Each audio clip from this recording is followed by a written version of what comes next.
उनको मुद्दों पे चर्चा करनी चाहिए। निश्चित रूप से तो राजस्थान के हित के लिए ज्यादा बेहतर हो सकता है। चौधरी साहब, ऐसा कोई मनभेद नहीं है, मतभेद नहीं है, केवल मुद्दों को लेकर हो सकता है। ये बातें तो जुलाई 2020 से पहले अगर आप कह रहे होते ना, तो फिर भी थोड़ी बहुत विश्वसनीय थी। उसके बाद तो आप ही लोग कहने लगे कि हाँ मतभेद हैं, मनभेद हैं। आपकी पार्टी ने ही कह दिया, चीख चीख कर कहा, सारे देश दुनिया ने देखा। लेकिन खैर वो अलग बात है, विषय वो नहीं है। मैं आपसे सवाल ये कर रहा हूँ कि रामलाल जी की पार्टी ने ये कहा है कि 2023 तो बहुत दूर की बात है, आप एक बार मंत्रिमंडल पुनर्गठन होने तो दीजिए, 2023 तक तो बात पहुँचेगी ही नहीं। देखिए, रामलाल जी मेरे यूनिवर्सिटी के साथी हैं। रामलाल जी क्या कहते हैं, इनसे इनके जो शीर्ष नेता हैं, जो नेता प्रतिपक्ष कटारिया जी रहे, चाहे सतीश पूनिया जी रहे, उन्होंने कहा था कि हरी डाली किसी के आंगन में गिरेगी तो कौन नहीं चाहता हरी डाली गिरे। लेकिन उनके वरिष्ठ नेताओं को, कटारिया जी को तो उनके जो लोग हैं भारतीय जनता पार्टी में रहे, वो चुनौती दे रहे हैं। बिंडर साहब कह रहे हैं आइए ना कटारिया साहब सामने आइए। कटारिया साहब कह रहे हैं वसुंधरा के रहते हुए टिकट नहीं लेने दी, तो अब तो क्या होगी। इसलिए वो अपने मुद्दे संभाले, हमारे क्या होगा क्या नहीं होगा ये भारतीय जनता पार्टी देखती रहे। हम ये कह रहे हैं भारतीय जनता पार्टी को विपक्ष की जिम्मेदारी दिए और लोकतंत्र में विपक्ष को मुद्दों पे सरकार को घेरें, सरकार को कटघरे में खड़ा करें। लेकिन वो सिर्फ फूट देते हैं अपनी फूट को छुपाने के लिए, तो ये तो कहीं पे नजर आने वाले है नहीं। उनके मंसूबे हैं वो सफल हुए नहीं। तमाम जो लोग हैं, केंद्रीय मंत्री जो उपचुनाव के अंदर गए, किस प्रकार से काले झंडे दिखाए गए, किस प्रकार से आज भारतीय जनता पार्टी के नेता जनता के बीच में जा नहीं सकते, किस प्रकार से उनके कपड़े फाड़ रहे हैं लोग, ये जाएंगे तो पता चल जाएगा कि क्या स्थिति है। रामलाल जी बोलिए, रामलाल शर्मा जी रिस्पॉन्ड करिए। देखिए जेपी शर्मा जी, सबसे पहले तो मैं कहूंगा कि राजस्थान के अंदर मंत्रिमंडल पुनर्गठन की चर्चाएं शुरू हुई है, लेकिन मैं दावे के साथ कह रहा हूं कि ये मंत्रिमंडल का पुनर्गठन कर ही नहीं सकते। अब क्यों नहीं कर सकते? आज इन्होंने तय किया कि विधानसभा के अंदर जहां मुख्यमंत्री जी विराजते हैं उस जगह विधायकों से 1 to 1 बात करेंगे। क्यों भाई, विधानसभा को क्यों चुना?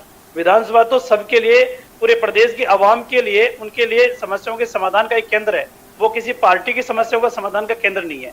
आपको अगर अपनी पार्टी की समस्याओं का समाधान करना है या अपने विधायकों की मन की बात सुननी है, तो आप अपने सीएम रेजिडेंस के ऊपर सुनिए या सीएमआर के अंदर सुनिए या अन्य पार्टी का ऑफिस है वहां बुला के सुनिए।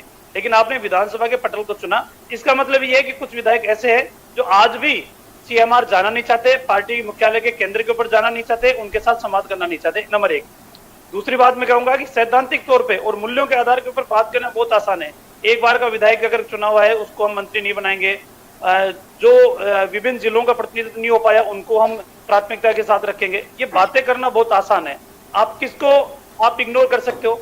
आप रामनारायण मीना जी को इग्नोर कर सकते हो, आप परशुराम मोदी जी को इग्नोर कर सकते हो, आप राजेंद्र जी पारी को इग्नोर कर सकते हो, आप दीपेंद्र सिंह जी को इग्नोर कर सकते हो, आप शीशराम जी ओला के जो सुपुत्र है ब्रजेंद्र जी ओला, आप उनको इग्नोर कर सकते हो।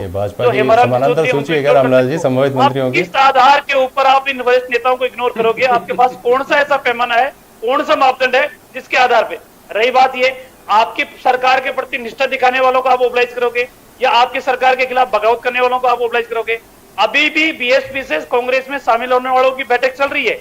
वो कह रहे हैं कि हम 7 में से या 6 में से 1 को मंत्री परिषद में शामिल करना बर्दाश्त नहीं करेंगे। हम जितने भी आए हैं सशर्ता है उनको मान सम्मान दोगे, या इंडिपेंडेंट लोग जो आपके साथ हैं आप उनको मान सम्मान दोगे?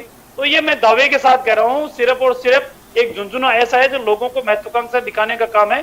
बाकी ये मंत्रिमंडल का पुनर्गठन कर ही नहीं सकते, और अगर करेंगे तो आप बता दो किस आधार पे करोगे। रामलाल जी, हम तो बड़े इस बात को लेकर मुगालते में थे कि हमारे पास ही खबरें रहती हैं।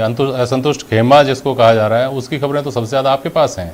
मंत्री परिषद के, मंत्रिमंडल के कौन कौन दावेदार हैं, मजबूत दावेदार हैं, वो भी आप बेहतर तरीके से जानते हैं। पूरी सूची आपने बता दी कि इसको आना चाहिए सामने। खैर, जानते तो मेरे मित्र आरसी चौधरी जी भी है, लेकिन ये बोल नहीं सकते, मजबूरी है बेचारे की। आज ये बोल के कुछ जाएंगे तो कल इनको डिबेट के ऊपर भेजना बंद कर देंगे।